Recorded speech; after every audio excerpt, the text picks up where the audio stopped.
Olá, boa tarde. Damos continuidade, então, ao nosso seminário, o nosso segundo seminário de SIM.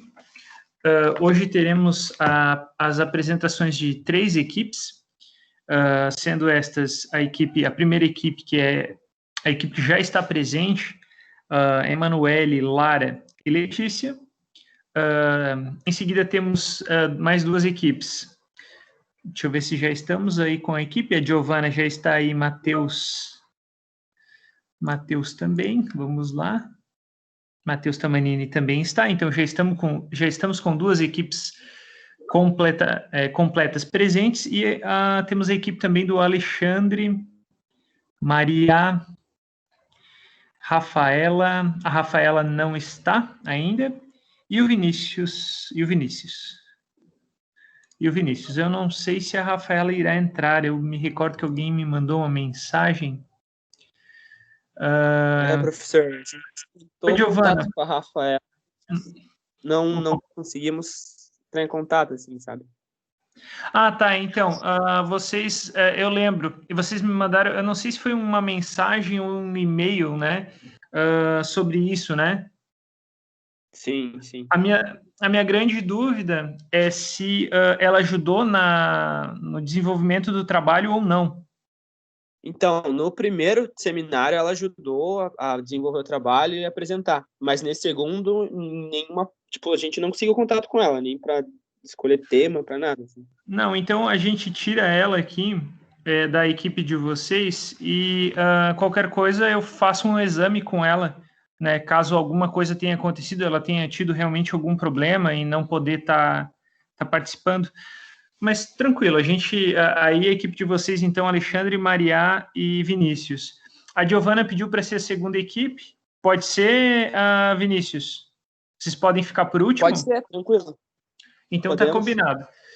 Então, bom, obrigado por todos estarem presentes. Vamos lá. Oi. Às vezes eu clico aqui e vai para outras telas sem querer. Então, temos Alexandre, Giovana, Emanuele, Lara, Letícia, Lincoln, Maria, Matheus da Silva, Matheus Tamanini, Vinícius e Wellington. Todos aí já prestigiando as apresentações das outras equipes. A Amanda me mandou mensagem dizendo que ela iria se atrasar porque teve uma emergência com o seu pet, né? Ela teve que levar, eu acho que o cachorrinho no veterinário, algo do gênero, mas ela também estaria apresentando. Hoje eu vou ficar monitorando também as conversas, né, do WhatsApp. Se vocês, se alguém tiver com dificuldade de acesso, aí eu consigo convidar a pessoa a entrar, aí talvez ela tenha acesso. Ontem eu percebi que alguns mandaram mensagens e talvez demoraram a conseguir entrar, então hoje eu vou me atentar mais a isso. Bom, então, muito boa tarde. A equipe da Emanuele, Lara e Letícia podem começar a se organizar, se quiserem já colocarem a apresentação. Eu vou fechar meu vídeo para que não atrapalhe os slides de vocês e os slides fiquem ressaltados. Então, vamos fazer um testezinho para ver como está o áudio. Emanuele, tá aí? Oi, tô aqui. Aqui é a Lara. Vocês estão ouvindo bem? Eu estou ouvindo a Lara, eu conheço a voz. Eu estou te ouvindo muito bem, Lara. Conseguiram me ouvir também? Eu, Emanuele. Oi. Lara e Emanuele, perfeito. Letícia, tá aí? Eu tô aqui. Letícia também. Tudo certo, então. Tudo certo, deu para escutar vocês muito bem. O áudio saiu bem claro. Então, assim que vocês estiverem preparadas, podem começar. Tá. Professor, eu vou apresentar aqui, daí vocês avisam. Vocês estão vendo a minha tela? Acho que sim, né? Sim, estamos vendo a sua tela inteira, no caso, ainda não a apresentação. Tá.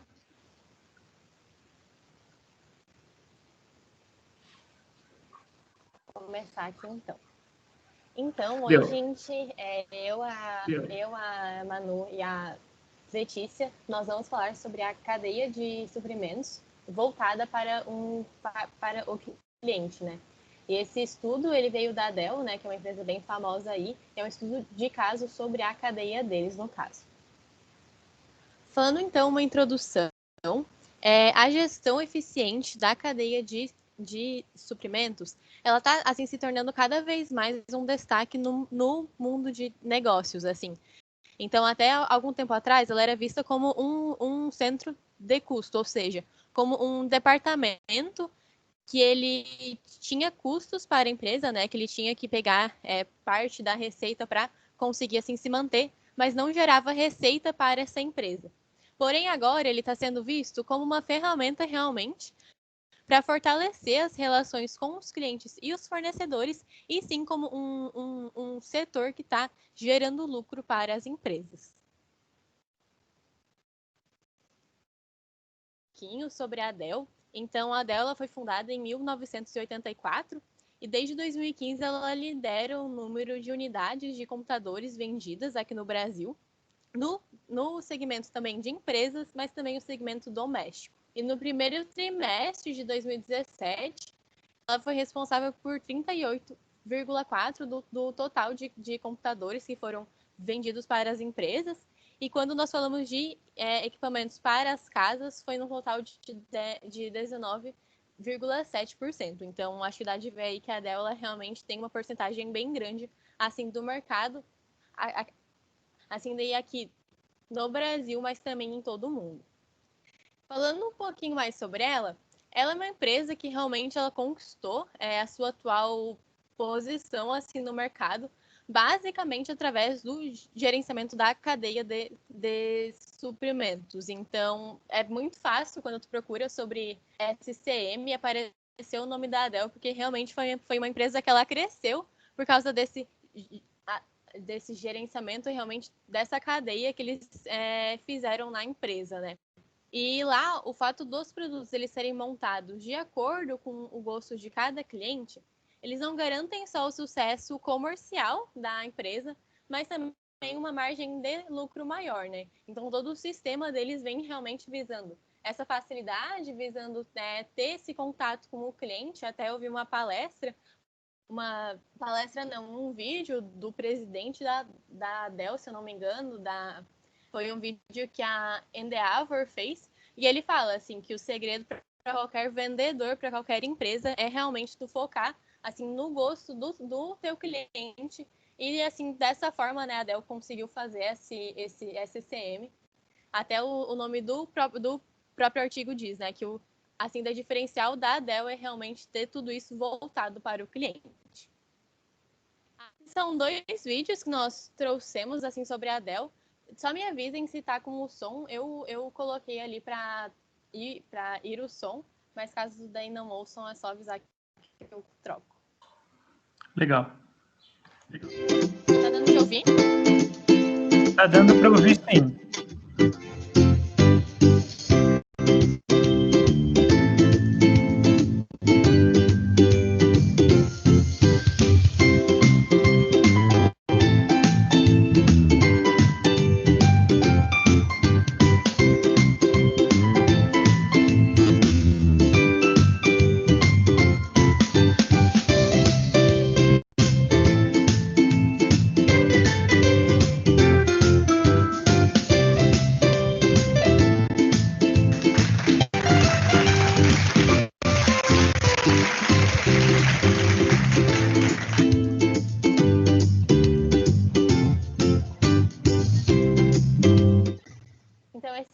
Mais assim sobre eles mesmos, né? Dá de ver que eles são uma empresa que realmente está à frente, assim, eles são inovadores em várias frentes. E aqui é um vídeo mais de como que a Dell ela se relaciona com o seu cliente.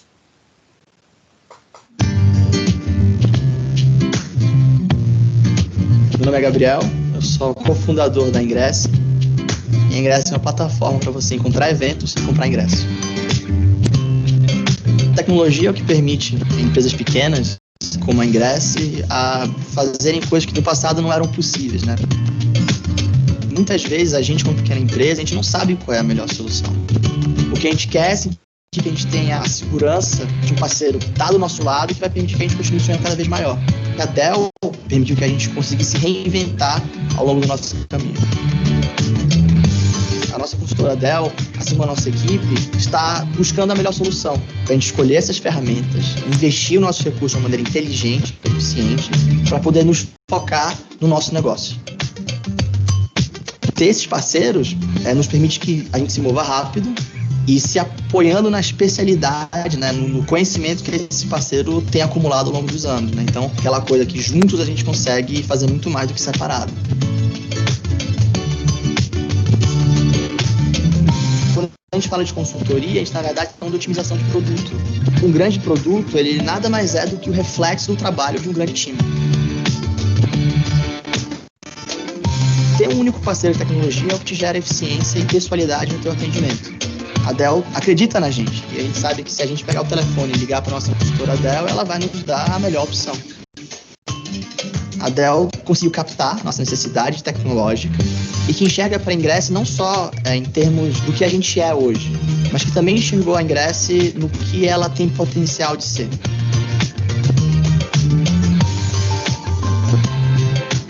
Esse conteúdo é um oferecimento da Dell e da Intel. Então aí também um vídeo, né, que mostra bem esse, assim, de relacionamento mesmo da Dell com os clientes, né. As meninas também vão, assim, daí mostrar mais depois como acontece essa cadeia realmente, mas aí já dá para ter uma ideia que esse contato com o cliente, ele é, assim, muito bom, né, algo que eles realmente prezam muito. E falando mais do artigo mesmo que nós pegamos, então o objetivo dele espera-se que realmente tenha uma boa visão da cadeia de suprimentos da Dell e realmente demonstrar quais técnicas que são utilizadas, né, aplicando os conceitos da teoria de SCM e como que a Dell realmente consegue, então, gerir a sua cadeia que ela é. Falando um pouquinho sobre metodologia, aqui mais uma parte em relação ao artigo mesmo, eles consideraram que eles fizeram uma pesquisa metodológica, ou seja, eles buscaram mostrar as técnicas aplicadas nas empresas que possuem uma cadeia de suprimentos voltada, e além disso uma pesquisa bibliográfica mais um estudo de caso. Ou seja, eles analisaram todo o material que já se tornou público referente a esse assunto de SCM, e, além disso, eles analisaram apenas uma entidade com um estudo aprofundado e detalhado. E, no caso, então, a amostra deles foi a Dell, e as dificuldades que eles tiveram ao fazer o artigo foi a coleta de dados, porque as informações da empresa são muito originadas por terceiros, e, além disso, a empresa ela tem um foco de atuação virtual, com que faz que seja mais difícil, e é uma empresa muito grande, né? Então, as informações elas são realmente mais restritas, assim, e acaba sendo mais difícil de entrar em contato, enfim, entender bem a fundo como que tudo ocorre.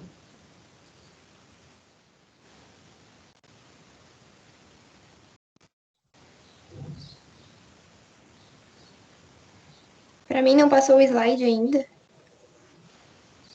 Aqui passou. Não sei se eu tô vendo. Opa, agora passou.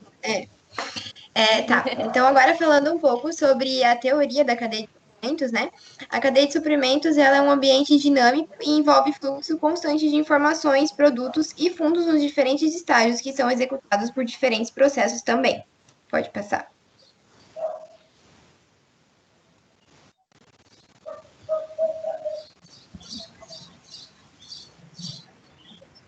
Acho que tá com delayzinho. Foi. A cadeia de suprimentos de um produto é a rede de empresas e instalações envolvidas no processo de transformação das matérias-primas para um produto acabado final e na distribuição deste produto até o seu cliente. Então, no atual mundo globalizado que a gente vive, as empresas elas tiveram que rever os seus conceitos de produção. Hoje, no caso, elas competem com base em múltiplos objetivos de desempenho e a flexibilidade delas e também a capacidade de resposta acabou se tornando uma arma competitiva, né? Para que se tenha, então, uma participação no mercado global da internet. Pode passar.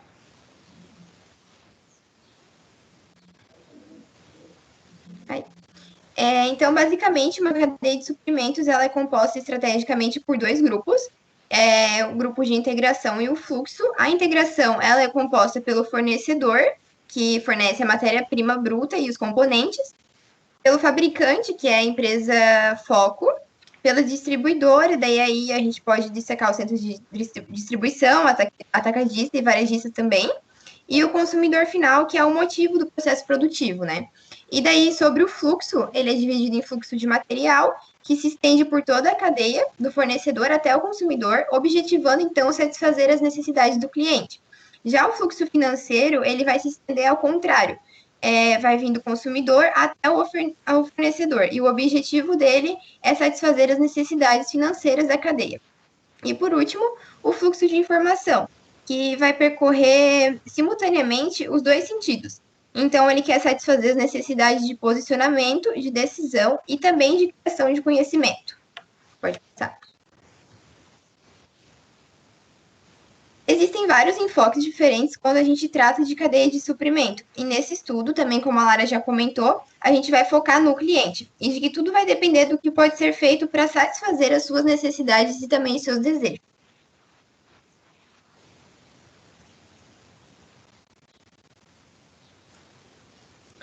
Os objetivos dos canais de distribuição, eles dependem de como cada empresa se comporta no mercado. Mas, no geral, eles são a disponibilidade, que visa garantir uma rápida disponibilidade do produto no mercado onde a empresa tem o seu público-alvo. As vendas, que pretendem intensificar o máximo o potencial de vendas. A cooperação, que objetiva buscar a cooperação entre os participantes da cadeia de suprimento. E a informação para garantir um fluxo de informação rápido e fiel também entre os elementos participantes.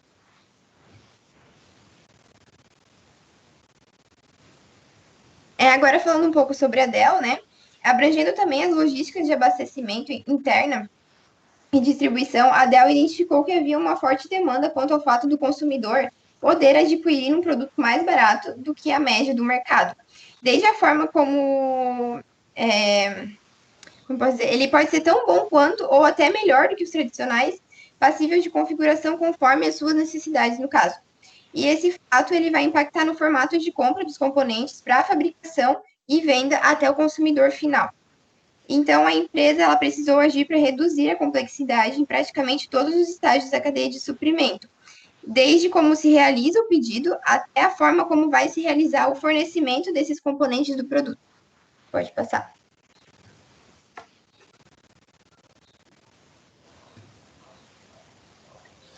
As cadeias tradicionais, elas são geralmente conservadoras quanto à participação do cliente na configuração do produto. Então, elas preferem realizar uma pesquisa de mercado, daí elas vão produzir uma tal quantidade desse produto e vão oferecer ao mercado sem que o consumidor possa meter o bedelho, né? Como a gente diz, podendo escolher a configuração desse produto. Já a Dell, ela vai identificar a demanda, oferecendo a possibilidade de ajustes ao cliente, e depois ela vai montar e realizar essa entrega no local que o consumidor final vai solicitar.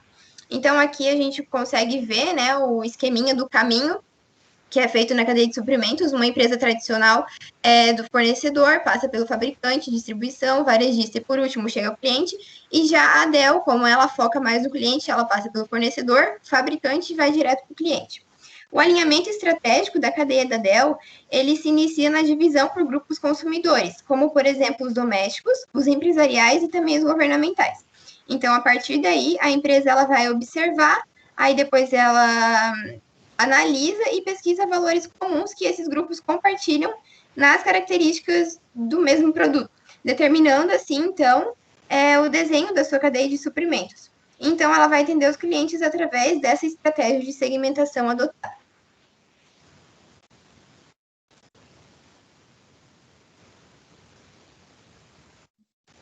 Deu uma travadinha. Opa, o seu áudio também ficou, depois do último slide, ficou sem sair. Bom, agora estamos vendo. Pode continuar. Estão me ouvindo? Também, pode continuar. Isso. Então, o carro-chefe de vendas da Dell é o comércio eletrônico, né? E as suas principais vantagens aqui a gente pode citar que a colocação de uma mercadoria de forma imediata em âmbito internacional, uma relação mais rápida também entre o vendedor e o cliente, e até mesmo a redução da burocracia nesse caso, né?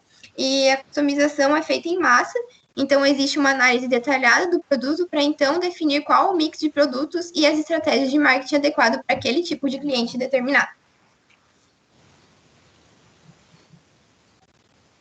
Agora, falando sobre os fornecedores da Dell, a Dell, por ser uma empresa global, ela tem vários fornecedores em vários países. Aqui a gente colocou a China, a Índia e os Estados Unidos. Os fornecedores da Dell são marcas como Samsung, Motorola, Sony e Sunny, e fornecem componentes de acordo com o código de conduta feito pela Dell. A relação da Dell com seus fornecedores, ela vai tornar mais fácil suas estratégias da cadeia de suprimentos. Então, ela considera seus fornecedores como parte importante e interna também do seu sucesso. Então, para isso, o fornecedor tem que ter uma experiência e também uma capacidade para fornecer componentes de valor agregado, e o desempenho deles vai ser medido por medidas pré-acordadas.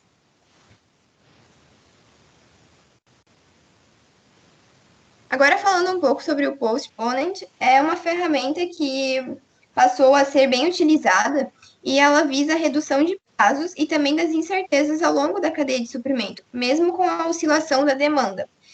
Então, ele é um conceito operacional que consiste em retardar a configuração final do produto até que determinada quantidade de pedidos dos consumidores sejam recebidos. E essa estratégia ela vem sendo usada para que as organizações alcancem agilidade, flexibilidade e racionalização de custos.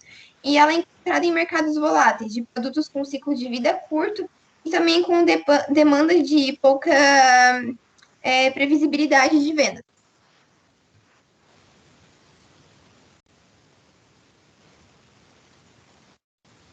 Agora, sobre o Just-in-Time, ele recebeu uma atenção considerável por ser um modelo altamente eficiente na cadeia de suprimentos.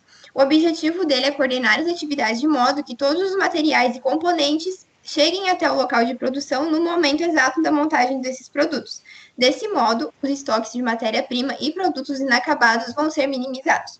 E as características do Just-in-Time são as relações com poucos fornecedores e transportadoras, informação compartilhada entre compradores e fornecedores, as metas de alta qualidade, pois se espera um nível mínimo de variação da matéria fornecida, entre outras características.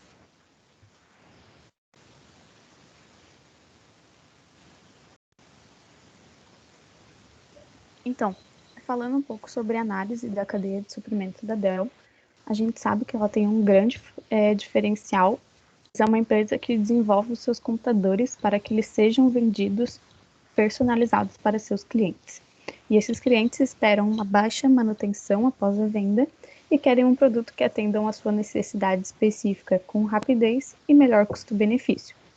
Para isso, a empresa ela adota prioritariamente 2 canais de distribuição, os call centers e a web. Isso facilita que o produto seja entregue de uma forma totalmente personalizada.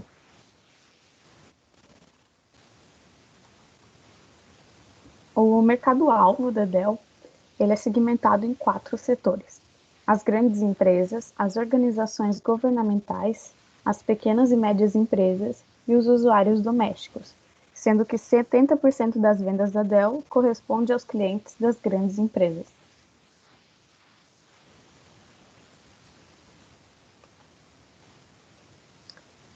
E falando um pouco sobre a análise da produção, né? De acordo com os processos produtivos, a gente tem os seguintes fatores. A Dell ela tem um volume alto. Ela tem uma grande repetição no seu processo de fabricação e ela adota a especialização e sistematização da produção. Assim, ela tem um baixo custo unitário de produção, já que as suas peças são produzidas em série. Em seguida, o nível de variedade da Dell é baixo, porque há uma padronização dos seus produtos, gerando pouca flexibilidade, o que resulta num custo relativamente baixo. O nível de variação da demanda é baixo e estável, à medida que eles seguem a estratégia do Build to Order, que depois eu vou dar uma explicada também. Eles fazem que a demanda seja fechada pelos clientes. Ou seja, a variação é bem estável, né? Não fica variando muito. E por último, o seu nível de visibilidade, ele adota uma padronização. Ou seja, ela não expõe para os seus clientes as operações internas de fabricação, apenas informa o prazo de entrega. E acrescentando, o seu canal de distribuição, ele contém apenas os seus fornecedores e clientes, como a Manu falou anteriormente, ou seja, o seu canal, e possui um canal de nível 0 para distribuir os seus produtos, porque assim eles reduzem a complexidade, o tempo e o custo.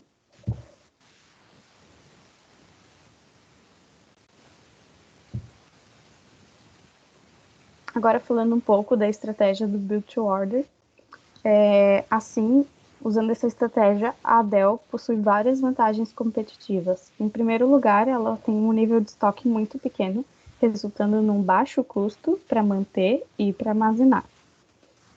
E, em segundo lugar, ela pode ter uma resposta muito rápida às mudanças da demanda. Caso uma demanda nova apareça, ela não precisa se desfazer do estoque anterior, já que a sua produção se inicia com o pedido do cliente. E caso o cliente queira um produto da demanda anterior, a empresa ainda vai ser capaz de produzir.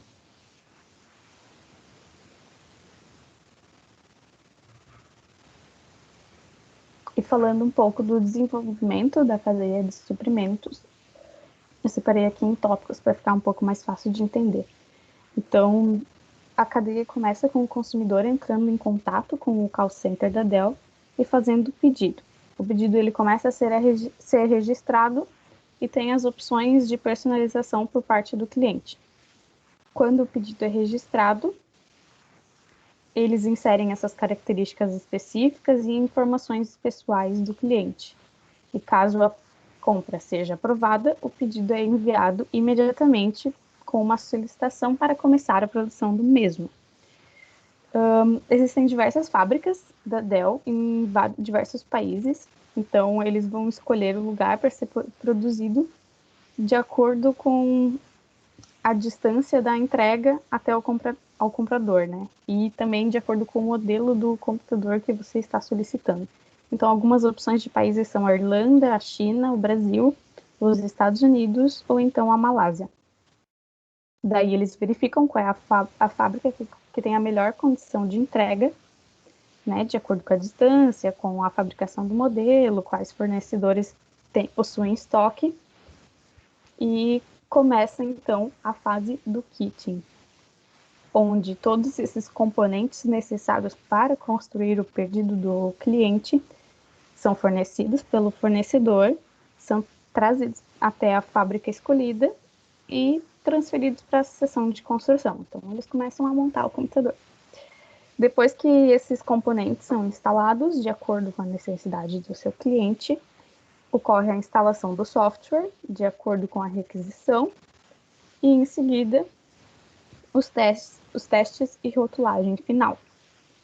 Daí, depois que o computador é transferido para essa sessão final de teste, ele passa por um sistema de qualidade e é levado para o centro de embarque, que assim ele vai poder ser enviado para entrega ao cliente. Legal. Aqui tem um vídeo que mostra como que ocorre toda essa cadeia. Esse vídeo ele é de 2012, então hoje provavelmente já está muito melhor que isso, né? Já é bem mais, assim, daí automatizado. Mas esse vídeo ele já dá para entender bastante, assim, como é que ocorre. E acho que principalmente entender que realmente é tudo de acordo com como que o cliente gosta, assim, né? O vídeo também ele é em inglês, mas é bem tranquilo, assim, de entender, e também só pela imagem já dá para ter uma ideia.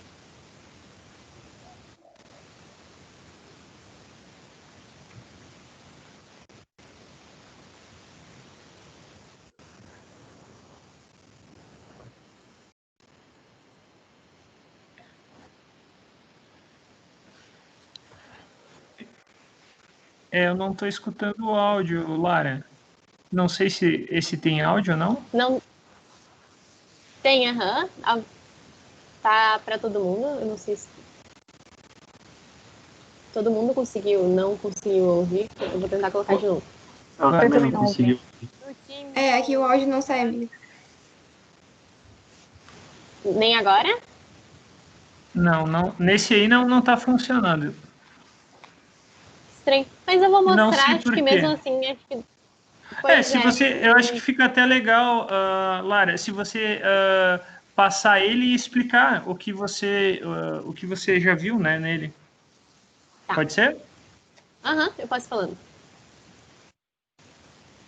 Calma.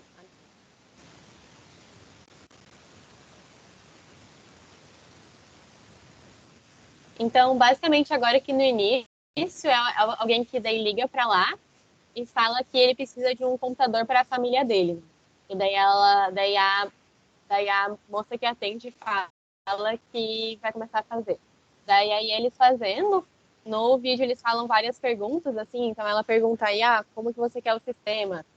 Daí até agora que dá essa paradinha, porque ele tá pensando como é que ele quer o sistema, e daí ela vai perguntando várias coisas, assim, como ele gostaria que fosse a tela, daí ele fala que ele gostaria de uma tela um pouquinho maior, e eles vão fazendo aí, e agora já tá indo pro cliente.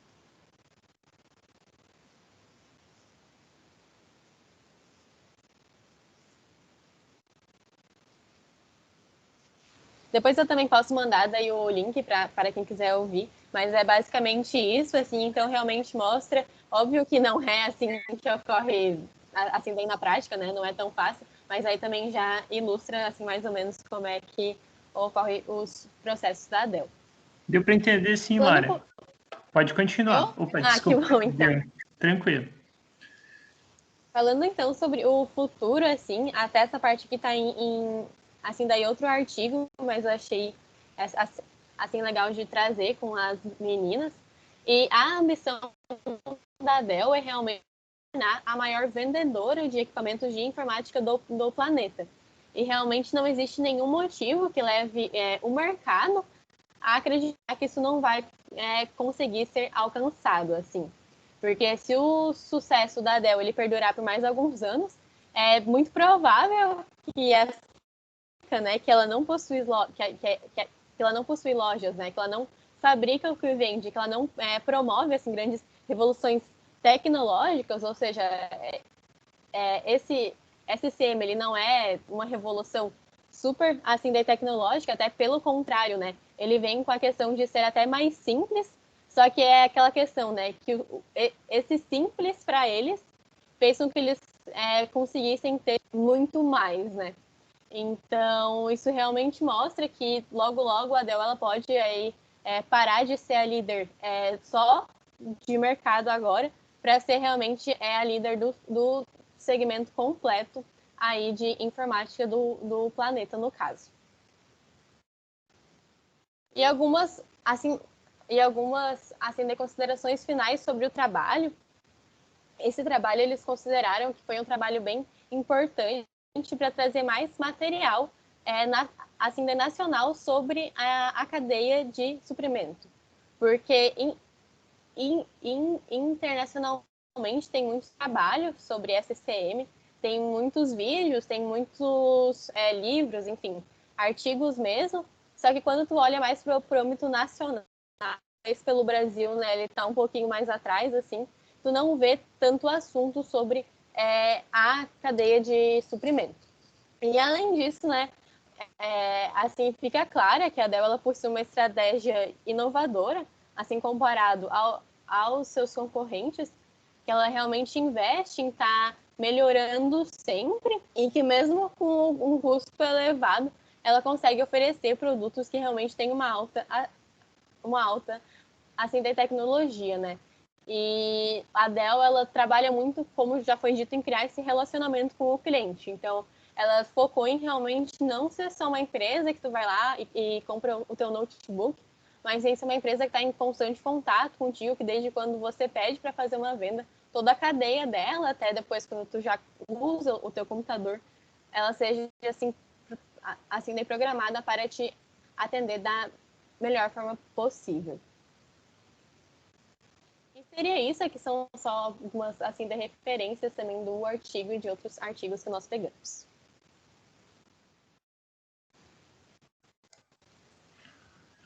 Certinho, então, meninas.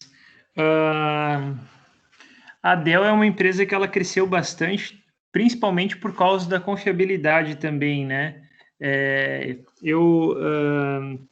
Infelizmente, atualmente eles aumentaram o preço, né? Até para poder talvez investir em um outro nicho de mercado, mas é uma empresa que ganhou muito espaço no mercado nacional, acho que pela questão dessa aproximação com o cliente. Então, eu diria que foi uma boa escolha de vocês trazer essa empresa, porque realmente é uma empresa que investe bastante nessa boa relação, né? Então, é isso, meninas. Mas alguém tem alguma dúvida, alguma consideração? Vamos lá. Comprei um notebook Dell no último mês e precisei usar a garantia. Fui muito bem atendido. Bem fácil. Eu acho que é isso que faz com que todo mundo queira ter um Dell, né? Infelizmente, a Apple também é excelente em questões de assistência técnica, só que é um pouco fora de mercado, né? É muito caro. E a Dell, ela está mais concorrendo contra as marcas nacionais, né? As marcas que realmente são as que atendem a maior parte da população, e ela tem essa vantagem de qualidade, né? Então, eu ainda não tive um Dell, mas todo mundo com quem eu converso comento que a Dell é excelente por essa questão de controle de qualidade. A Juliana, desculpa, a Lara mandou o último vídeo ali, para quem quiser assistir. Mais alguma consideração? Não? Bom, então, eu fiquei na dúvida, pessoal, de a gente bater palma para todo mundo ou não bater para ninguém. O que vocês preferem? Turma, vamos lá, vamos bater palma ou não? Vamos ser mais objetivos ou mais emocionais? Como é que vocês preferem?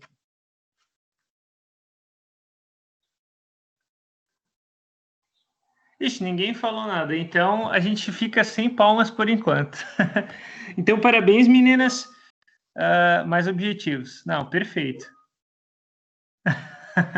Tá combinado então. Bom, então, parabéns, meninas, obrigado pela apresentação. Com isso, então, eu abro a palavra para a Giovana e para o Matheus. Beleza, prof. Obrigada. Valeu. Vamos testar o áudio. Matheus, a Giovana já escutei muito bem, claramente. Oi, estão conseguindo me escutar? Estamos conseguindo, sim. Assim que vocês estiverem prontos, podem começar, certo? Certo, obrigado. Vocês estão vendo a minha tela? Sim. Eu tô sim. Beleza, então. Então tá, boa tarde, pessoal. O nosso trabalho consiste em apresentar um artigo que a gente encontrou e que a gente achou bem interessante. E esse artigo fala sobre a gestão do relacionamento com os clientes como ferramenta de marketing. E a equipe é composta por mim e pelo Matheus Tamanini. Então, contextualizando um pouquinho, né? Nos últimos anos, a relação das empresas com os clientes vem sofrendo alterações bem significativas.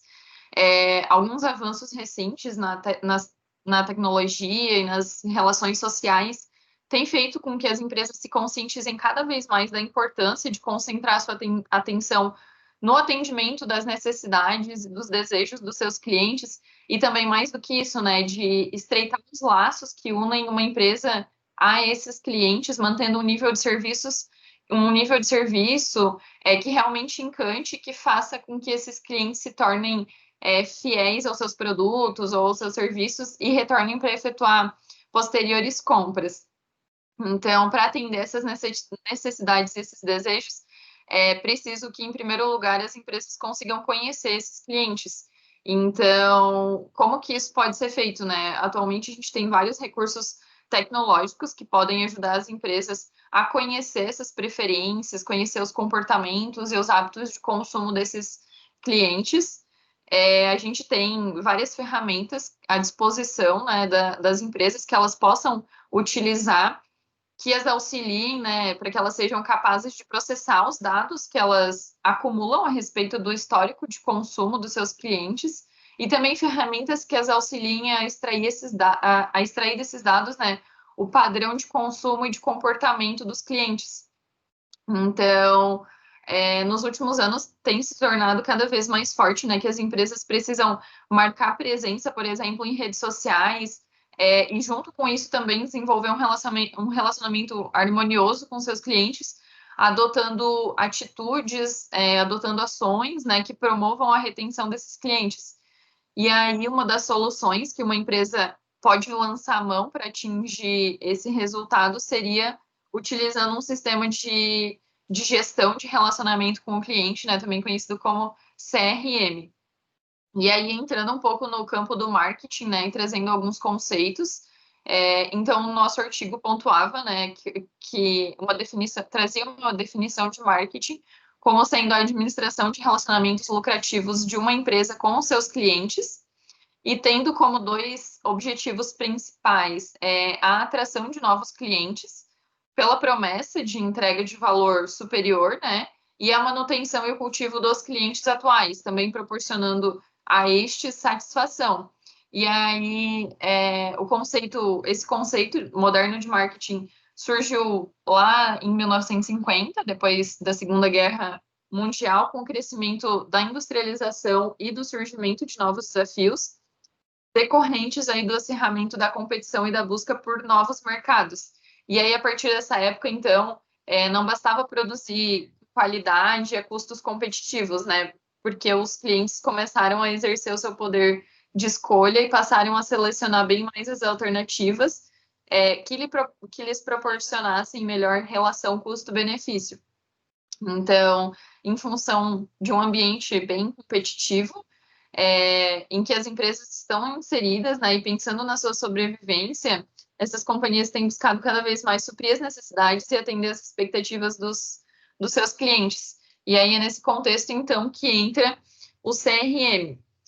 Como a gente já viu aí nas aulas, o CRM, então, seria uma estratégia organizacional voltada para o cliente, controlada por ele.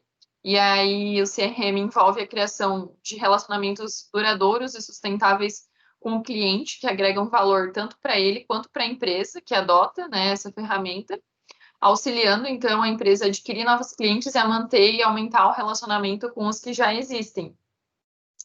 E aí, como o marketing de relacionamento se propõe a construir relacionamentos de longo prazo com os clientes, é necessário também compreender, né, como que se desenvolve a lealdade. E aí, entrando nesse conceito, né, tem diferentes tipologias que procuram desenvolver e classificar os clientes em função do estágio, da intensidade do relacionamento e também do envolvimento com a marca. Então, uma proposta de tipologia para a classificação de um cliente potencial que tem, por exemplo, como o volume de informação, que tem como base, né, o volume de informações, o potencial de compra, e a predisposição de compra seria a classificação em três tipos, que aí seriam essas PETs, que são pessoas ou empresas consideradas com potencial de compra de produtos ou serviço, cujo perfil é determinado na segmentação do mercado.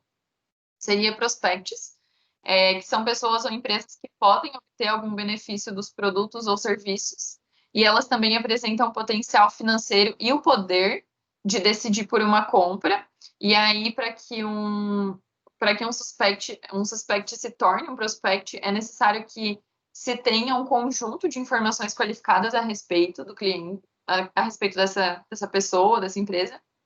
E aí um prospect qualificado pode surgir quando o processo de relacionamento é iniciado por um prospect e ele manifesta de alguma forma algum tipo de interesse na empresa.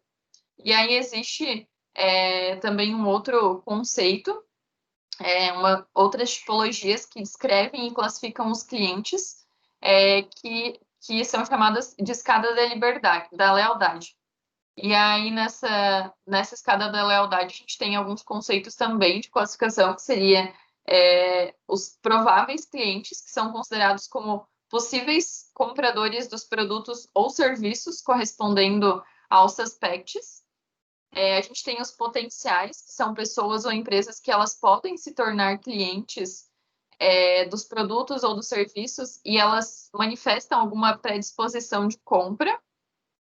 A gente tem os experimentadores, que são clientes que já realizaram a primeira compra, os fiéis, que são clientes satisfeitos, que apresentaram uma atitude favorável à marca, que repetem, por exemplo, as compras, mas que não concentram o maior volume de compras em uma mesma marca, né? A gente tem os repetidores, que são clientes que concentram a maior parte das suas compras em determinada marca, e a gente tem os advogados de marca, que são clientes que, além de repetir as suas compras, elas envolvem-se emocionalmente com a marca e a indicam a outras pessoas ou outras empresas. Então, é uma relação um pouco mais forte que já envolve a emoção da pessoa. E aí, né, mas qual que seria, né, o papel do cliente em um processo de compra?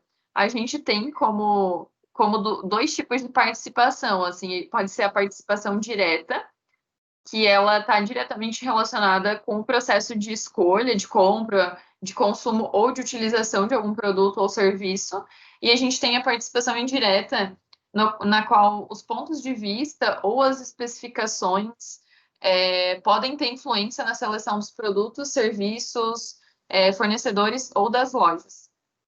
E aí, dentro da participação direta, a gente ainda tem outras classificações, como, por exemplo, o especificador, que é um profissional que estabelece as características e as funcionalidades dos produtos ou dos serviços e que participa também da seleção das marcas e dos fornecedores. Tem o decisor, que é uma pessoa que tem o poder de decidir qual produto, qual serviço, enfim, ou qual marca vai ser adquirida, além de aprovar, né, os fornecedores escolhidos. Tem o comprador, que é a pessoa que efetivamente realiza a compra, e tem o usuário, que é a pessoa que vai utilizar ou vai consumir o produto ou serviço. E aí, dentro da participação indireta, a gente tem o iniciador, que pode ser o próprio usuário ou outra pessoa, e que também sugere a compra, e tem o influenciador, que é uma pessoa que pode definir ou modificar uma decisão de compra. Falando agora sobre o marketing de relacionamento, então, né? O marketing de relacionamento é uma estratégia estabelecida por uma empresa que tem a finalidade de construir uma relação duradoura com os clientes, tendo uma base constituída por confiança, colaboração, compromisso, parceria, investimentos e benefícios mútuos. Isso vai resultar na otimização do retorno para a empresa e para os clientes. Então, vai ser bom para os dois lados, né? Para a empresa na questão da receita e para o cliente na questão da qualidade no atendimento. E as empresas passaram a adotar esse tipo de estratégia, né? Porque algumas pesquisas indicaram que a conquista de um novo cliente custa, em média, 5 vezes mais do que a manutenção de um cliente atual.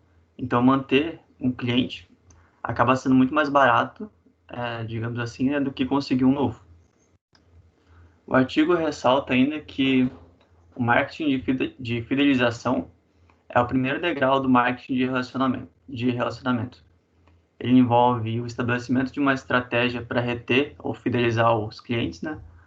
Através da adoção de ações contínuas de promoção e comunicação que vão se traduzir em frequência e repetição de compra por parte dos clientes, que devem ser recompensados por isso. Esse tipo de estratégia é muito utilizada por administradora de créditos, através de programas de prêmios por frequência de uso e volume de compras. Então, quanto mais tu compra, né, utilizando o cartão de crédito, mais pontos tu ganha, e daí tu pode trocar por algum produto, ou alguma coisa assim, né? E também é muito utilizado por companhias aéreas, através de programas de concessão de milhas gratuitas para os clientes que mais utilizarem seus serviços. Ou seja, quanto mais tu usa as milhas, né?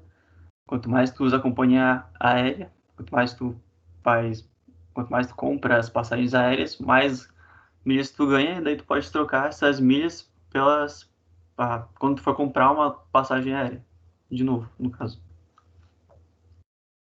Pode passar.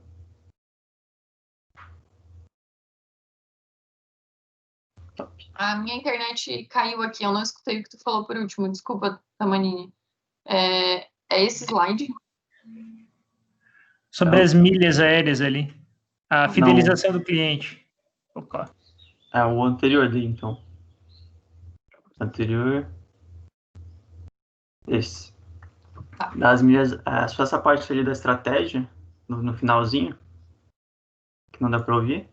Eu ouvi tudo. Esse aí fechou. Pode seguir. Então tá, beleza. Então beleza. Pode passar. Isso. Então, sobre o CRM, né? O artigo fala que o CRM se origina no marketing de relacionamento. Ele afeta a gestão de uma empresa, sendo implantado a partir de um processo de trabalho orientado para os clientes, que vai envolver toda a empresa, e a partir da utilização de informações a respeito dos clientes, né? Apoiada pela informatização dos processos de vendas, marketing e serviços. Já o conceito do CRM talvez seja o mais importante do marketing moderno. Então, a gestão do relacionamento com o cliente é o processo geral de construir e manter relacionamentos lucrativos com o cliente, entregando-lhe valor superior e satisfação. Então, é o processo de atrair e manter clientes que vão gerar lucros para a empresa, mas entregando para eles também qualidade e satisfação. E esse processo de atrair e manter clientes pode ser uma tarefa difícil, porque os clientes, no caso, têm à disposição várias alternativas de produtos e serviços para escolher. Mas, né, manter os clientes satisfeitos aumenta a probabilidade de que se tornem fiéis e participem mais dos negócios das empresas. Então, manter os clientes satisfeitos é bem importante, né? E também o cliente escolhe a empresa que oferece a ele o mais alto valor percebido. Ou seja, ele vai ver os custos e os benefícios de cada oferta que tem disponível no mercado e escolher a que mais agrada a ele.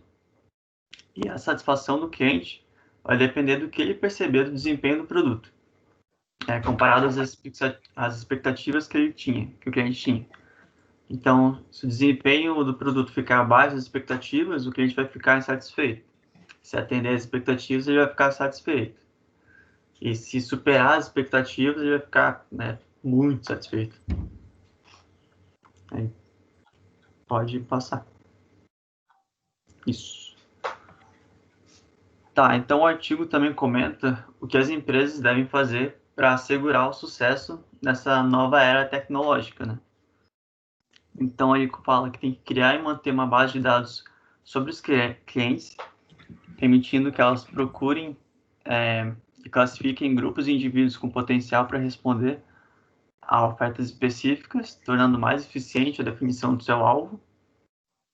Também comenta que deve definir como tirar proveito da internet, se vai ser fazendo pesquisa, criando fóruns de discussão, ou então fornecendo treinamentos pela internet, e refletindo sobre os usos desejáveis a serem adotados no presente e no futuro. Então, como eles vão usar a internet, né, nesse caso, a seu favor. Aí, utilizar os sites de outras organizações para divulgar os seus anúncios e sua publicidade. Então, por exemplo, usando o Facebook ou o Google para fazer anúncios, né? Porque tem evidências de que essa providência amplia a exposição e o reconhecimento das marcas. E ser rápida e acessíveis pelos clientes, oferecendo um bom serviço de apoio a eles e mantendo uma equipe que seja capaz de responder aos seus questionamentos. Então, tem um bom suporte, né? Sobre os sistemas de CRM, né? Os sistemas de gestão de relacionamento com o cliente, o CRM, eles ajudam as empresas a administrar suas relações com os clientes. Então, a partir desses sistemas, uma empresa pode obter informações que permitam coordenar seus processos de negócio que mantêm interface com os clientes, como vendas, marketing e serviços.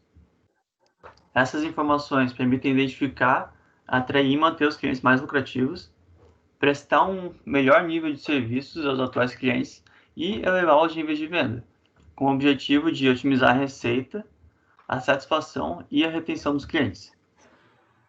Então, um CRM ele vai ter 3 componentes básicos: a sua aplicação em uma empresa como um todo, o fato de possibilitar a integração de diversas funções e a manutenção do foco do cliente.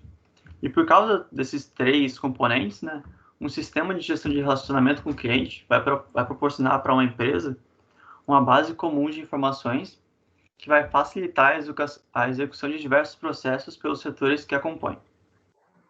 Aí o sistema CRM apareceu como uma evolução das ferramentas de automação de vendas, né? Mas é um sistema mais complexo, capaz de minerar dados de clientes e prospects a partir de pontos de contato com o cliente e transformar esses dados em inteligência.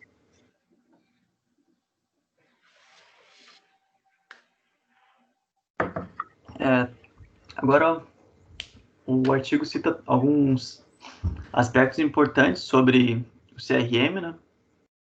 O primeiro aspecto diz respeito à integração de informações proporcionadas pelo CRM. Então, o CRM ele coloca uma comunicação direta entre outros setores dentro da empresa, sempre com o objetivo de melhorar o relacionamento com os clientes. Outro aspecto diz respeito à evolução do CRM. O CRM ele permite entender o comportamento dos clientes, detectando os padrões e as maneiras de compra e transformando, então, se transformando, então, de relacionamento do consumidor em inteligência do consumidor. E o terceiro aspecto se refere ao fato de que a internet e as redes sociais ampliaram os horizontes do CRM, gerando, então, um atendimento aos clientes em tempo real, a criação de programas de fidelidade, a customização e a personalização de pedidos, a criação de comunidades e assim vai. Tem várias outras formas. Outro aspecto é que os avanços inseridos no sistema de CRM possibilitaram uma melhor gestão dos processos de vendas, permitindo que se interfira ou se modifique partes dele, sempre buscando a obtenção de melhores resultados a partir da mesma quantidade de clientes potenciais estabelecida. Outro aspecto também é que o CRM serve como base para o estabelecimento de modelos de negócio, já que qualquer modelo adotado passa obrigatoriamente pela análise dos dados geridos por essas empresas, por esse sistema, desculpa. O sexto aspecto destaca que a construção de um CRM estratégico é realizada por estágios. Então, em primeiro lugar, se decide a forma como os dados vão ser armazenados e processados. Em segundo lugar, tem a automação de vendas. E em terceiro lugar, a empresa passa a compreender o comportamento dos clientes e ocorre o processo da retenção desses clientes. O artigo destaca ainda o conceito de CRM social, no qual ele aproveita o potencial das redes sociais para se conseguir mais informações para o sistema de CRM de uma empresa, tornando esse processo inteiramente centrado nos clientes, através da criação de interações com eles, geridas a partir de suas decisões e de seus hábitos.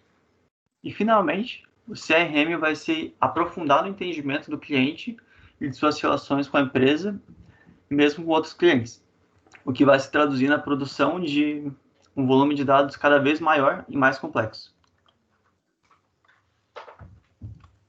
E o artigo finaliza falando que a relação de uma empresa com seus clientes mudou e continua mudando, acrescentando mais elementos a essa atividade tão importante para a lucratividade e desempenho. O marketing praticado pelas empresas também está se alterando, trazendo novos desafios e obstáculos para os profissionais dessa área. No entanto, o mercado oferece soluções que podem oferecer ferramentas a uma empresa e ajudar elas a superar esses desafios e obstáculos. Bastando que os gestores da empresa se conscientizem de que é necessário fazer alguns investimentos em tecnologia de ponta, já que o capital aplicado nessa tecnologia vai voltar na forma de mais vendas e melhor desempenho.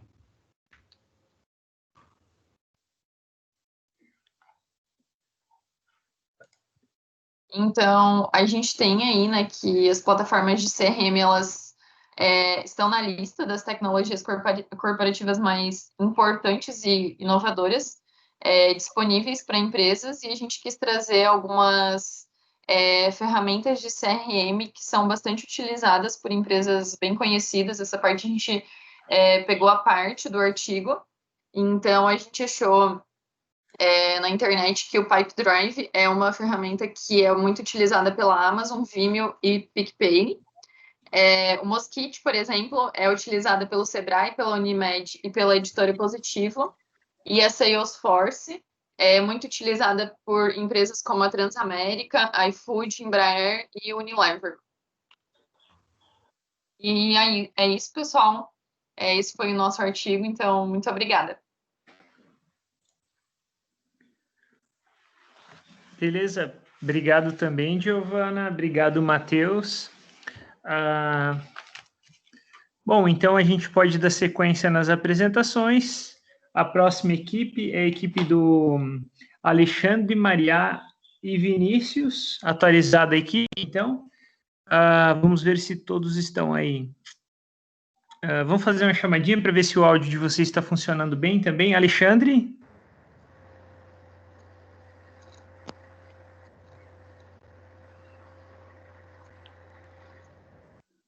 Alexandre, eu não consigo lhe escutar ainda. Oi? Escutei. Tá um pouco baixo o seu áudio, mas dá para escutar sim. Beleza. Agora melhorou. Não, vai dar O beleza foi bem claro. Vamos lá. Maria, está aí? Estou aqui. Maria, tá gripada, Maria? Tô. Tá. Então, tá bom. Não, melhoras então. E Vinícius está aí? Aqui. Perfeito, então. Deu para escutar todo mundo? A partir do momento que vocês quiserem, vocês podem dar continuidade, então, no nosso seminário com a apresentação de vocês. Fiquem à vontade. E, mais uma vez, então, obrigado a Giovana e ao Matheus pela apresentação anterior. Parabéns.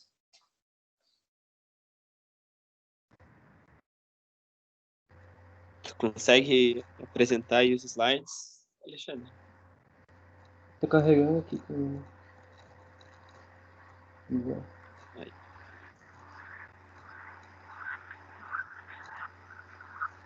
Aí. Então, boa tarde. Eu sou o Alexandre e a minha equipe é composta por mim, pela Maria e pelo Vinícius. O nosso trabalho é sobre o efeito chicote e a coordenação da cadeia de suprimentos. A gente pegou um estudo de caso da General Motors Brasil. O nosso trabalho tem como proposta estudar o efeito chicote e suas consequências na cadeia de suprimentos, a fim de amenizá-las, usando como exemplo o estudo de caso feito na General Motors Brasil. Diferentemente de uma grande organização, em uma microempresa há o contato direto entre o fornecedor e a empresa, bem como a empresa e o cliente.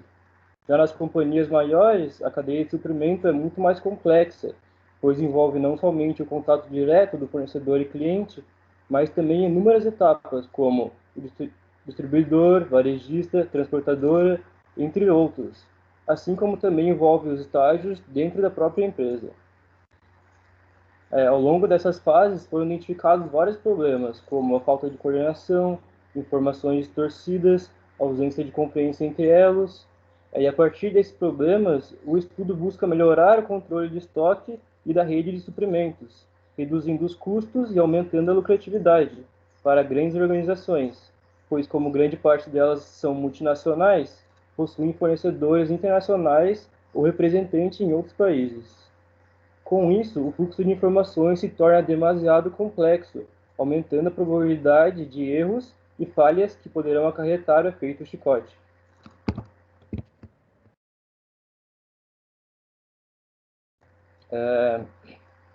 Agora eu vou falar um pouco sobre a General Motors Brasil.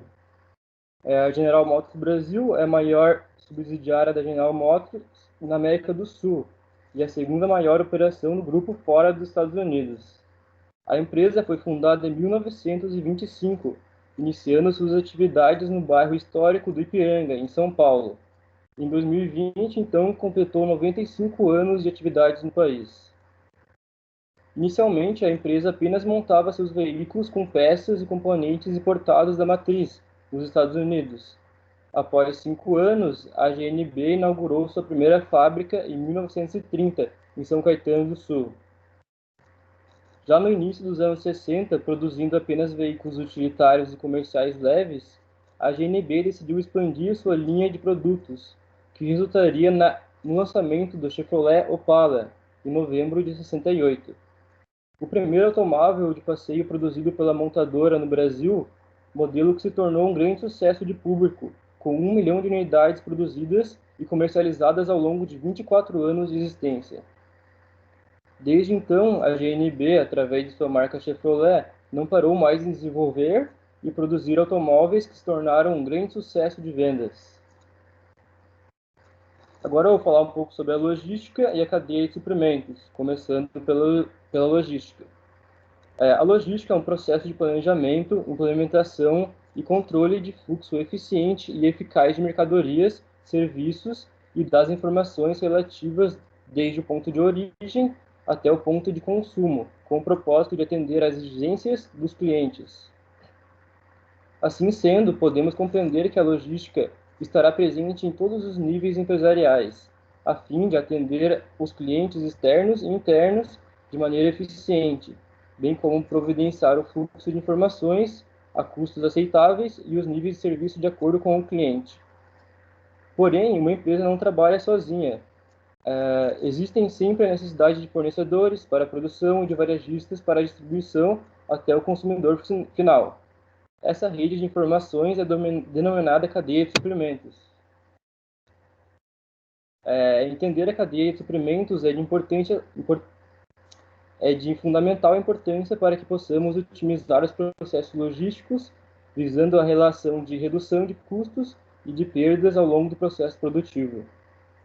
Ou seja, para que ocorra a produção de determinado produto, não se pode pensar na empresa que o distribui ou produz como a única responsável. As diversas empresas envolvidas, desde a produção da matéria-prima até o transporte, não são independentes uma das outras, o que gera um elo entre as organizações. Para que esses elos funcionem de maneira eficiente, é preciso que todos os envolvidos estejam trabalhando em conjunto, com informações reais, sem erros nos pedidos e nas entregas do próximo elo da cadeia.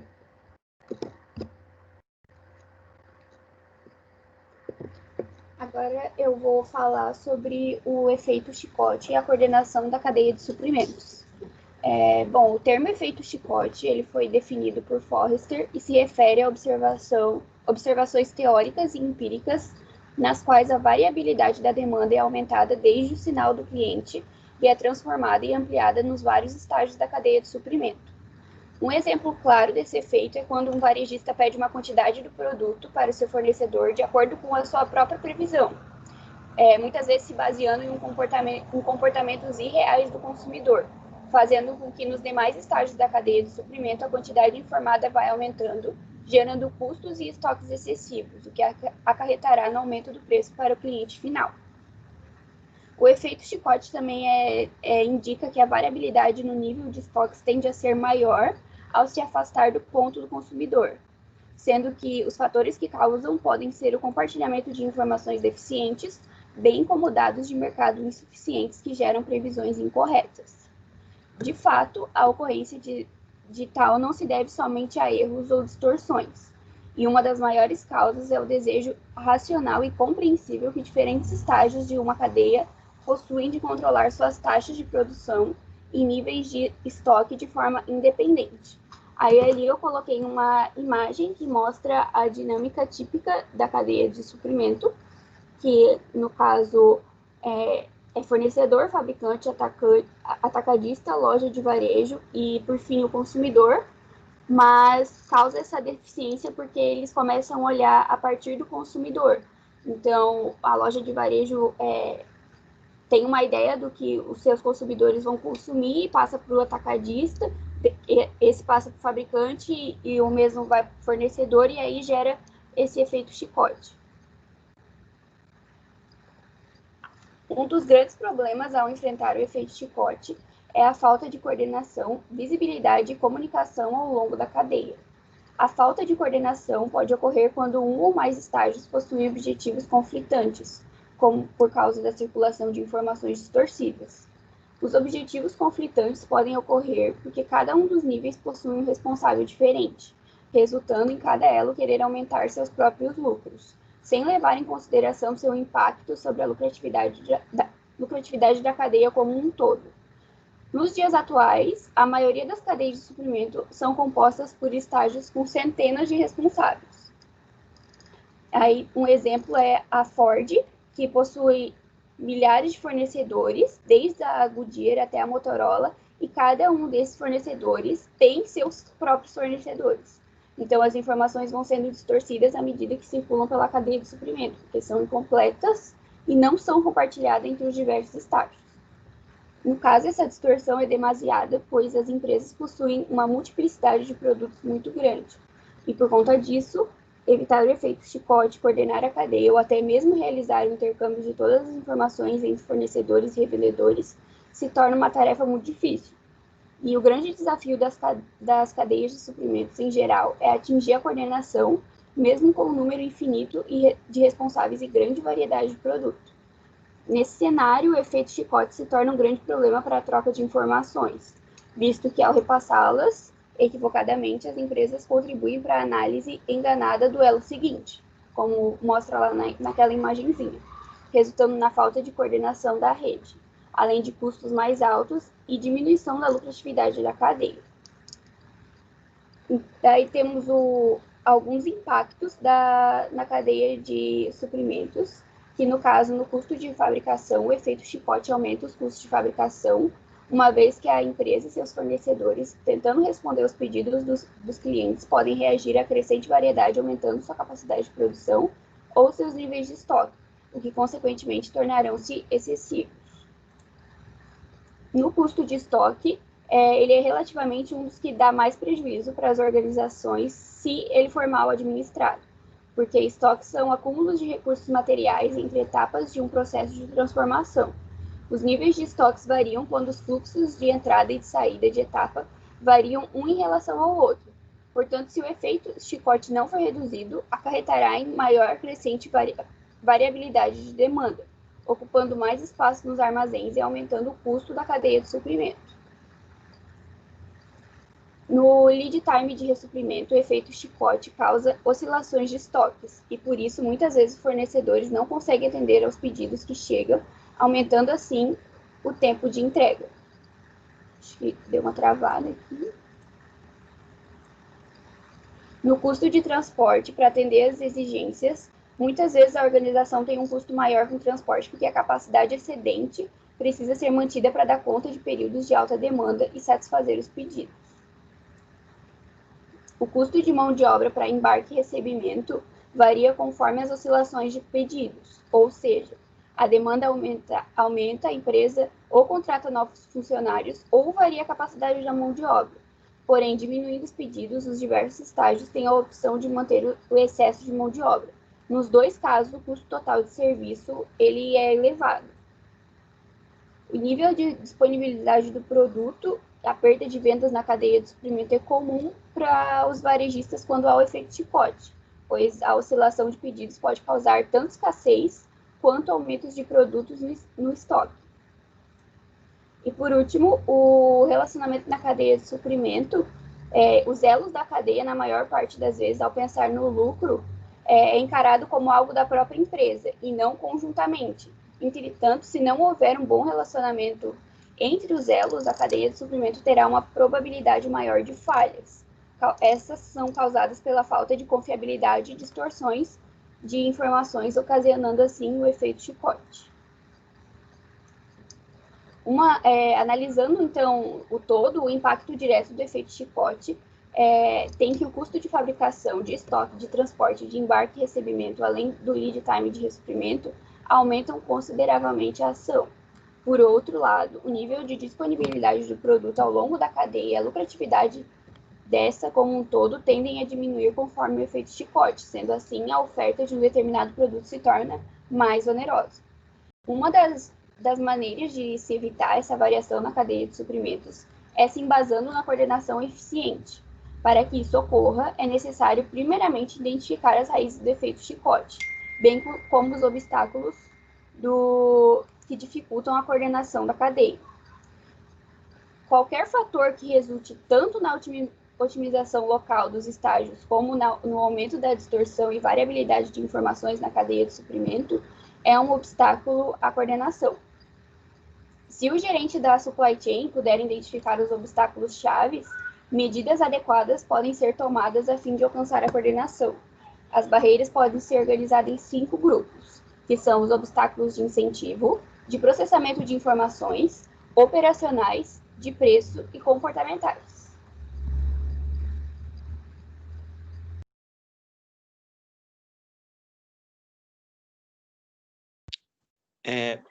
Bem, galera, o caso da General Motors Brasil se deu principalmente pela empresa estar enfrentando grandes dificuldades no relacionamento com as suas concessionárias. Assim. A relação entre a GM e as concessionárias era totalmente independente, ou seja, a realização dos pedidos, né, era feita de forma autônoma, os pedidos feitos pela concessionária. E na maioria das vezes, olhando para a sua própria definição de lote econômico de compra, né? Por conta disso, a cada negociação, cada lado tentava sair ganhando de alguma forma. Não existia meio que uma cooperação entre as concessionárias e a GM. Vou passar aqui. E a GM enfrentava problemas como alto custo com os estoques e, por consequência, um lucro minimizado, né? E foi quando o diretor da GM Brasil, o Steve Koch, teve a ideia de mudar o jeito que a empresa operava. Ele queria introduzir o conceito de reposição automática, que não era muito comum no Brasil naquela época. E então ele levou os principais líderes da empresa, das concessionárias, a uma viagem de negócio aos Estados Unidos, visitando empresas que já usavam esse conceito, assim, esse conceito de reposição automática. E foi visitando a Saturn Corporation que eles conheceram o VMI. O VMI, ou Vendor Managed Inventory, ou estoque gerido pelo fornecedor, é uma técnica de coordenação da cadeia de suprimentos. Ela é basicamente um sistema que facilita a reposição de produtos rapidamente, assim, sem que haja grandes estoques ou falte a venda para algum cliente, sabe? De forma bem resumida, os fornecedores, eles têm acesso às informações das vendas dos clientes e se responsabilizam por traçar estratégias sobre as suas gestões de estoque. Puxando a definição de VMI, que o artigo faz referência aqui, deixa eu pegar aqui. Segundo Pires, em 2004, o VMI é uma prática onde o fornecedor tem a responsabilidade de gerenciar o seu estoque no cliente, incluindo o processo de reposição também. E a outra definição que o artigo cita aqui seriam que sistemas de VMI estão ligados às empresas que devem acrescentar dimensão e tempo às suas estratégias competitivas. Não basta mais fazer o melhor produto ou atender melhor os clientes. É necessário fazer tudo isso mais rápido que os concorrentes, né? Agora, e foi com base nesse conceito que a GM criou o seu próprio sistema VMI, que eles chamaram de alto giro. E diversos obstáculos foram encontrados na implantação do alto giro. E o artigo faz referência a Chopra, e a Maria também comentou, 5 obstáculos chaves. E, basicamente, o primeiro deles, primeira classificação deles, né, os chamados de obstáculos de incentivo, são quando a gente tem situações em que os funcionários, quem participa da cadeia de suprimentos, assim, sofrem estímulos para aumentar a variabilidade da demanda. Por exemplo, no caso da GM, ela estabelecia metas de compras de peças para as concessionárias e premiava financeiramente, né? Incentivava financeiramente, fazendo com que diversas concessionárias comprassem muito mais do que o necessário, sobrecarregando assim seus estoques e acarretando diversas consequências, assim. Como, por exemplo, algumas peças ficavam muito tempo nos estoques e acabavam ficando ultrapassadas ou degradando, sofrendo uma depreciação, né? E também tem os obstáculos de processamento de informações. que acontece em situações de distorção das informações ao longo da cadeia. Basicamente, o efeito chicote, de modo a aumentar a variabilidade dos pedidos. Podem ocorrer quando as previsões são baseadas nos pedidos e não na demanda real do cliente, quando existe uma falta de compartilhamento de informações. No caso da GMB, acontecia que quando um pedido maior era feito ao fornecedor, a empresa não sabia se o pedido era devido ao cliente estar querendo aumentar o próprio estoque ou se era uma demanda real do mercado. E essa falta de visibilidade assim aumentava de elo para elo, e a cada membro da cadeia tinha uma visão diferente sobre a reposição de estoque futuro, assim, sabe? Também foram encontrados na implantação do VMI obstáculos operacionais, que são obstáculos referentes à emissão de pedidos feitos aos fornecedores. Por exemplo, quando o fornecedor oferece grandes descontos baseados no tamanho do lote. Já no caso da GM, né, citando o exemplo do artigo aqui, cada concessionária da organização fazia suas reposições de forma independente, conforme eu já comentei, causando assim uma má coordenação, pois em alguns dias nenhum pedido era feito, enquanto em outros dias era feito uma grande variedade de pedidos, assim, e originando uma demanda divergente da real e atrapalhando a previsão da demanda consequentemente, criando assim maiores estoques para tentar suprir essa volatilidade incontrolável.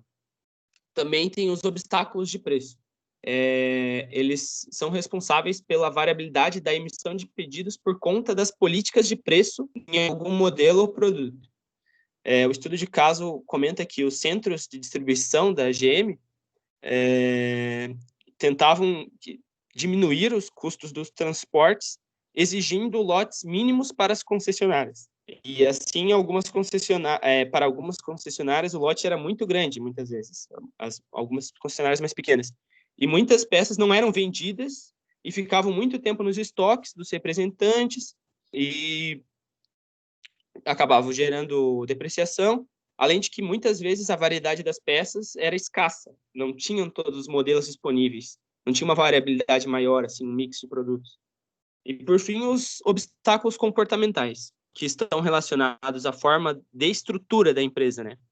Que no caso da GM era principalmente devido à falta de comunicação mesmo, uma vez que os agentes da cadeia acabavam até acusando um ao outro acerca das oscilações na cadeia. Tipo, não tinha uma confiança, assim, e nenhuma confiabilidade entre eles, o que gerava muita rivalidade.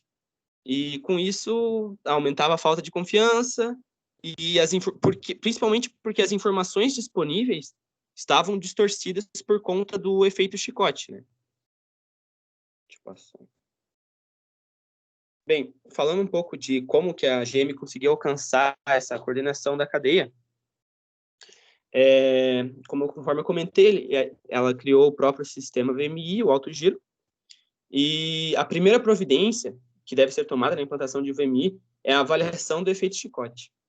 Como a maioria das empresas não tem ideia da influência exercida por ele, é necessária uma comparação entre a variação dos pedidos recebidos dos clientes e a variação dos pedidos feitos ao fornecedor. E na implantação do alto giro na GMB, essa atitude foi feita analisando detalhadamente a rede de peças de reposição, assim, que após o entendimento do efeito chicote, foi diagnosticado que os níveis de estoques nas concessionárias eram muito superiores aos melhores padrões mundiais, pois enquanto uma peça permanecer durante 2 meses antes de ser utilizada, em empresas de níveis mundiais, né? Na GMB esse índice era de 6 meses, em média, né? Então, além disso, foi também constatado que a variabilidade das peças na rede de concessionárias estava muito abaixo do padrão comparado às redes mundiais. E por conta disso, com essa identificação na falta de coordenação, fez com que as concessionárias aceitassem adotar o alto giro, né? Porque uma vez que a maior parte delas, ou todas, idealmente todas, deveriam adotar para o alto giro funcionar corretamente. e fazendo a GM assumir a responsabilidade dos estoques das mais de 400 de concessionárias na época. E assim conseguia realizar melhores previsões de venda para cada representante, controlava de maneira mais eficiente os estoques e economizava o custo nos transportes, porque ela fazia coletas programadas assim e regulares para grupos de concessionárias, sabe? A reposição dos estoques começou a ser feita de maneira automática, então, porque eram feitas atualizações diárias das vendas realizadas. E, além disso tudo, com essa grande redução nos estoques e, consequentemente, no custo, acabou também gerando um maior giro do capital, de forma que as concessionárias puderam disponibilizar mais variedade de peças, e além de que, uma vez que todas adotaram o alto giro, as concessionárias podiam trocar informações sobre peças disponíveis entre si, pois o sistema era o mesmo e interligado, né? E aumentando assim a visibilidade da informação ao longo da cadeia.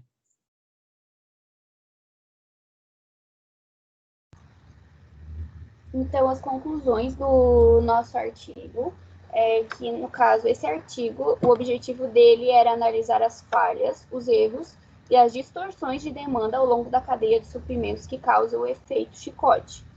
Então, para verificar que é possível reduzi-lo. Só um pouquinho que está passando o caminhão.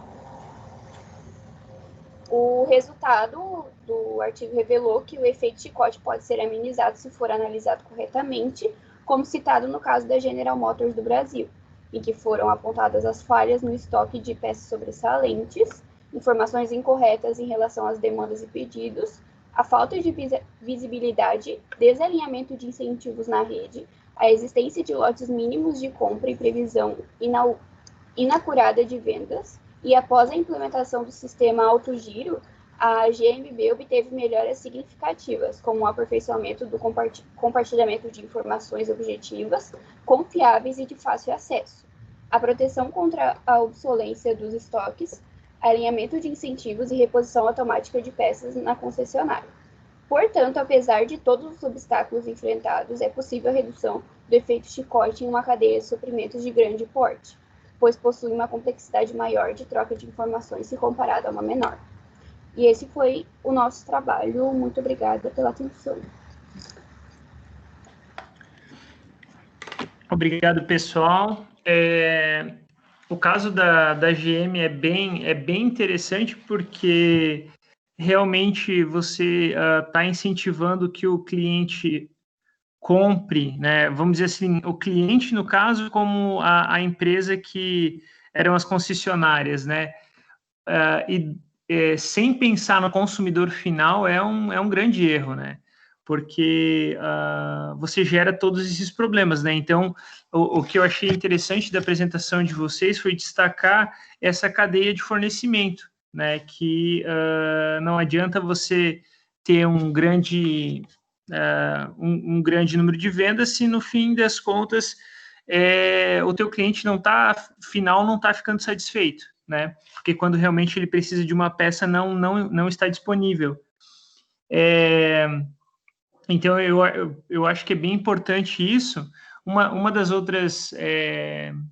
outro tipo de venda que incomoda os clientes, que eu acho que a gente precisa evoluir nesse sentido, são as vendas casadas. Ainda, apesar disso não ser... isso ser proibido, as empresas de telecomunicação ainda têm essa cultura de vender pacotes de internet com TV a cabo, na qual você não consegue desvincular um do outro, sem ter grandes prejuízos. Então, isso, quem sabe adiante aí a gente vai estar falando sobre isso, adiante eu digo em alguns anos, no sentido de melhorar esse relacionamento com o cliente, né? Bom, então é isso, pessoal. Com isso a gente encerra a nossa... Vou abrir a câmera aqui para fazer o encerramento. Vamos lá. Opa, apagar essa luz aqui para ficar mais claro o meu rosto. Então, pessoal, com isso a gente encerra a apresentação de hoje, né? Todas as apresentações. A assim que eu encerrar essa aula, eu vou fazer o download do vídeo e vou disponibilizar o vídeo no YouTube. Então, o vídeo de ontem eu já fiz download, já está disponível. O vídeo de hoje eu vou fazer a mesma coisa. Eu vou mandar para vocês só quando eu tiver os 2 vídeos. E na próxima semana, então, na nossa última semana, temos previsto 2 equipes, uma para cada dia, e a princípio tudo certo aí com as apresentações. Então, muito obrigado e tchau, tchau, pessoal. Uma boa tarde para vocês, boa semana.